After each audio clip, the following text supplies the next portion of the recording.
À nos chers téléspectateurs de la télévision du Machon Meir, nous vous souhaitons Boker Tov dans cette nouvelle journée. À Rav Yoel Ben Arosh, shalom. Shalom Uvracha.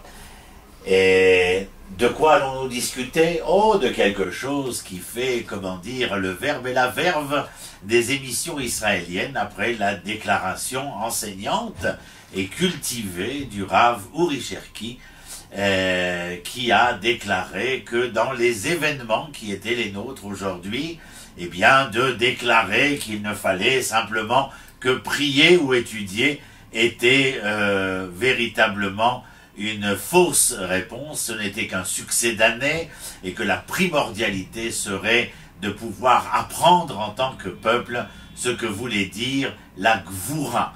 Gvura, c'est-à-dire la vigueur, le courage, la témérité, qui sont des notions, des midotes, des traits de caractère que nous connaissons chez l'Éternel et qui, bien sûr, eh bien, doivent se retrouver au sein du peuple et de chacun de nous. Et puis nous discuterons avec Rav Yoel aussi de ce qui nous importe énormément et que peut-être est-ce la source de l'erreur qui partage certains Israéliens d'obédience religieuse avec des Israéliens d'obédience toranique. Mon cher Yoel, je t'écoute, j'ai énoncé la question, j'ai rien à rajouter.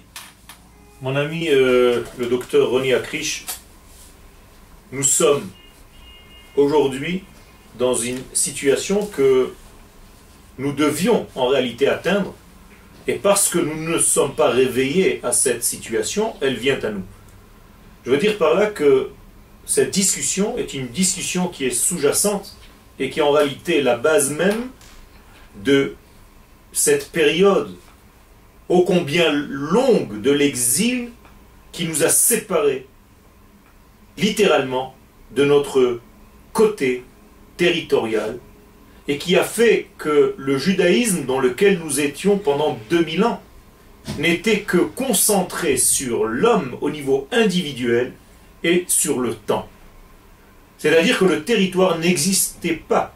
Moralité, nous sommes devenus une religion alors que nous étions à la base et que nous sommes encore une nation. Eh bien, je n'arrive même pas à comprendre comment on ne comprend pas aujourd'hui que l'une des facettes de la Torah, c'est tout simplement de savoir se défendre. Comment dire que l'étude de la Torah ne s'arrête seulement qu'à une étude d'un texte, alors que le Rav Cherki, qui est enseignant au Machon Meir, à Yerushalayim, n'a pas dit qu'il ne fallait pas étudier la Torah. Il fallait étudier la Torah. L'étude de la Torah, c'est notre vie. Mais que cette étude devienne aussi une forme vivante de Torah. Ça, c'est la nouveauté. C'est-à-dire qu'il faut savoir se défendre, prendre une arme lorsqu'on a besoin de se défendre, pas à la place de l'étude, mais en même temps que l'étude. Absolument. J'ai bien compris qu'il fallait ici, et je pense que nous devons le dire et le redire. Et ce qui a manqué essentiellement, est justement ce que moi j'ai trouvé, concernant la Gvura dans le Tanakh. Parce que le Tanakh, la Bible, la Torah, les prophètes, les hagiographes, cette étude du Tanakh, où nous retrouvons foncièrement dans le texte tanachique, Gibor Chail, on a la Gvura de Benzoma dans la Mishnah à Kovesh et Yatzro, au niveau de la dimension psychologique, morale, philosophique, et bien entendu acceptable. Qui viendrait contredire le fait que le Gibor, le téméraire, le courageux, est celui qui ne doit pas se maîtriser, se mesurer à lui-même et être capable de donner sa véritable orientation? Oui, mais ce n'est pas la première expression du mot Gvura, étant donné que le Tanakh a disparu de l'étude, au profit d'une étude seulement talmudique, où les questions fusent de toutes parts. L'origine de cette conversation, de cette divergence entre les sages de la Gemara n'est faite, je me suis rendu compte, mais ça tout le monde le sait, personne ne veut le dire, qu'elle se fait à coup de versets du Tanakh.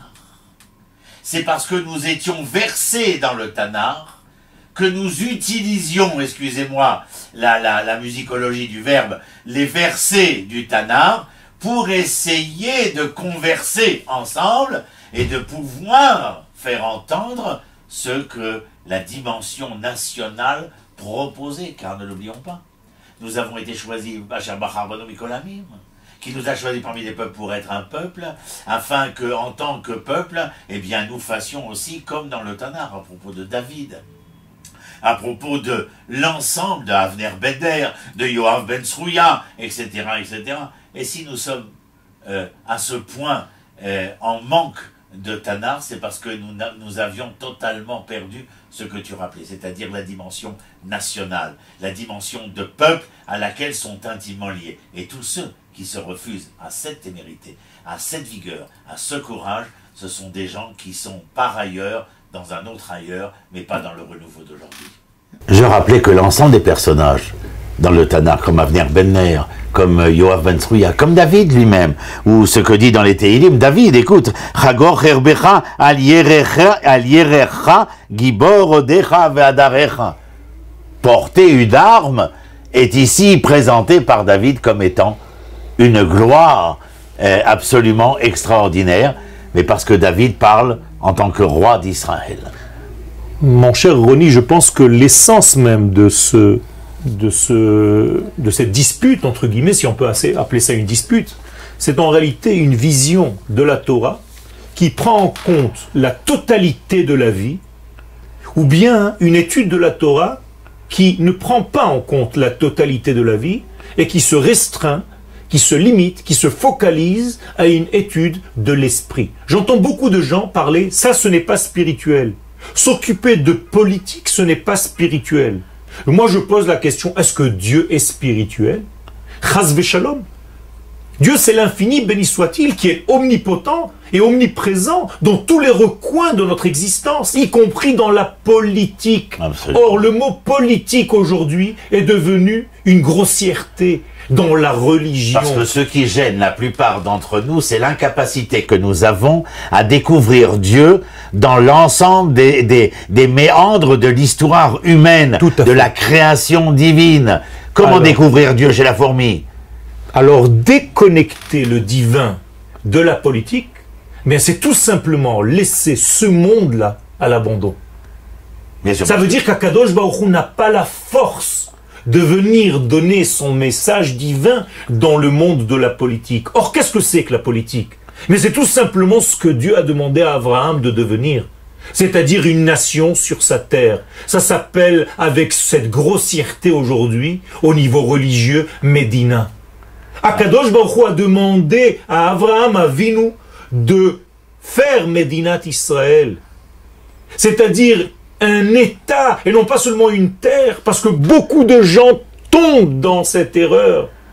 Il est sioniste parce qu'il aime la terre d'Israël. Je ne parle pas seulement de la terre d'Israël, mais ce que nous sommes venus faire sur cette terre, ériger un État dans lequel il y a une économie, dans lequel il y a un moyen social et dans lequel il y a une armée.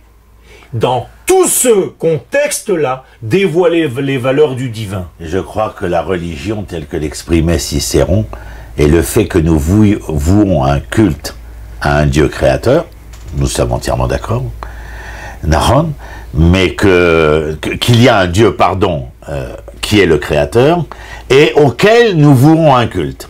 La deuxième partie de Cicéron, les stoïciens, ne nous convient pas du tout. Les religieux s'y sont attachés. Vouer un culte à l'Éternel, pas du tout, puisque Dieu est en quête de l'homme. Il ne veut pas que l'on voue un culte à ce qu'il est, mais à ce qu'il propose. Et ce qu'il propose, c'est une création à travers des créatures, multiples, plurielles. Être capable, comme je le disais il y a un instant, de découvrir l'éternel, divin, le divin dans l'ensemble de la création.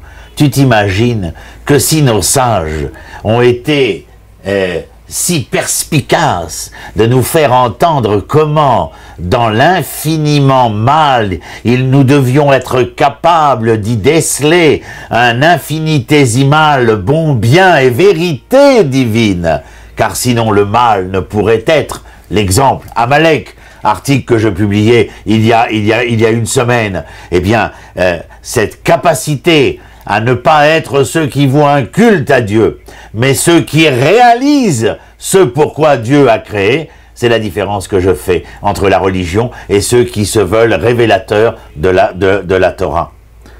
Daniel, en araméen, ne rappelle pas Ael, Agadol, Agibor, Vanora. Et là, Ael, Agadol, Vanora. Et quand on explique pourquoi il ne met pas la Gvoura de l'Éternel, c'est parce que nous sommes enfin de cet essoufflement national.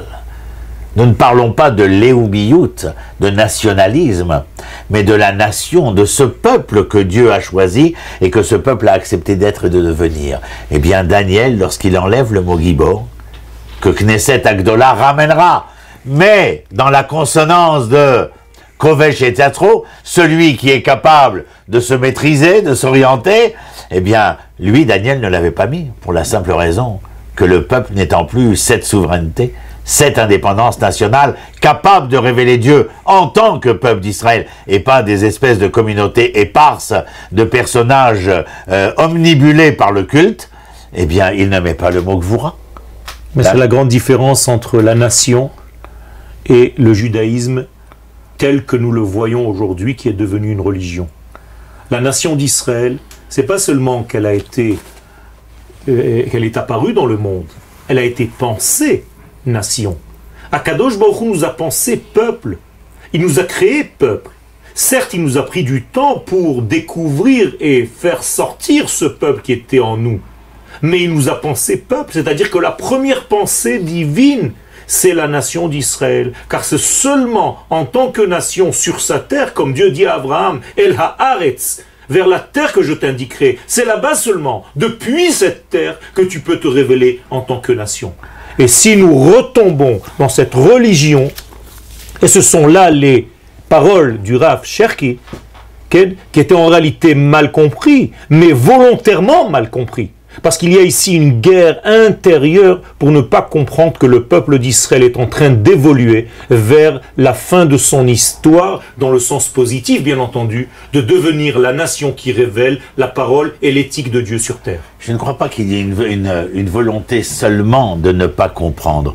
Je crois qu'il y a une inhérence, un déviationnisme de ce que la Torah d'Israël, de ce que le Tanakh était à même de présenter comme projet au peuple d'Israël. Je crois que 1837 ans de phénomènes exiliques ont provoqué une déchéance, une décadence, une atrophie de la réflexion plurielle pour la rendre totalement singulière à travers ce culte. Le Rav Goren dit dans un de ses grands articles, je rappelle que le Rav Goren avait été grand rabbin d'Israël et grand rabbin de l'armée d'Israël, eh bien dit que bien évidemment, à la suite de la comment dire, destruction du second temple et de la dispersion pour jusqu'à aujourd'hui revenir, mais tout ce temps-là a provoqué un tel dommage au sein d'Israël qu'il fallait réexpliquer la notion de Gvoura, et là la notion philosophique, morale, éthique prenait tout son sens. Car quand vous habitiez Tataouine-les-Bains ou je ne sais quel autre bled de l'exil, à quoi vous servait la Gvoura, si ce n'est qu'à travailler sur la dimension de l'individu singulier que vous étiez, mais ou la dimension collective, nationale, de la Gvoura d'un peuple et d'une nation, lorsqu'elle venait, par sa témérité, son courage et sa vigueur, prouver qu'ils étaient les enfants de l'Éternel. Je voudrais terminer avec une parole qui est tirée de la Kabbalah. Vous savez que le nom de l'Éternel se permute et il y a en fait une ponctuation différente selon la valeur de laquelle nous sommes en train de parler. Et en décomposant la Hamida, eh bien, on voit que le nom de l'Éternel se trouve avec des points différents à chaque fois. Bien qu'à chaque fois que nous parlons de Gevura, mais en réalité on parle en même temps de Dieu de la rédemption d'Israël. C'est-à-dire que la Géoula est intimement lié dans la Kabbalah à la Gevura, dont la ponctuation est un Sheva, c'est-à-dire 2 points sous les 4 lettres du tétragramme. Pourquoi? Tout simplement pour nous dire qu'à la fin des temps, notre retour sur notre terre et la rédemption d'Israël et par lui-même la rédemption du monde se fera par les retrouvailles avec cette Gevura Léoumite, avec cette puissance, et au niveau de l'esprit, mais bien entendu au niveau du corps. Je terminerai en disant, bien entendu, merci à tous ces propos qui furent les nôtres, et puis de rassurer le peuple d'Israël où qu'il soit. Nous sommes en bonne voie, le perfectible est omniprésent. Ceux qui ont réagi, pour moi, à mon avis, ne représentent encore que les cris du lion blessé qui rugit aussi fort que sa blessure est profonde. Mais je crois que le peuple d'Israël comprend, et comprend de plus en plus, même à travers les événements qui sont les nôtres, que la voie ici est irréversible, que le peuple et la nation d'Israël reviennent au sein des nations pour être enfin les vecteurs, les porteurs de ce projet divin qui, à travers Israël, concerne l'humanité tout entière, une humanité capable de faire entendre l'harmonie de la création, l'harmonie du projet divin. Alors, si certains voulaient rester dans l'isolement de leur singularité cultuelle, malheureusement, ce n'est pas le cas. Le projet de l'Éternel est en marche et c'est irréversible. Merci à vous d'avoir été avec nous. Je vous dis à la semaine prochaine où le Rav Yoel et moi-même, nous essaierons de traiter à travers notre enseignement d'un autre sujet d'actualité. Nous verrons bien de quoi il sera question. Le plaisir toujours partagé de vous retrouver. Shalom, shalom. Toda rabba.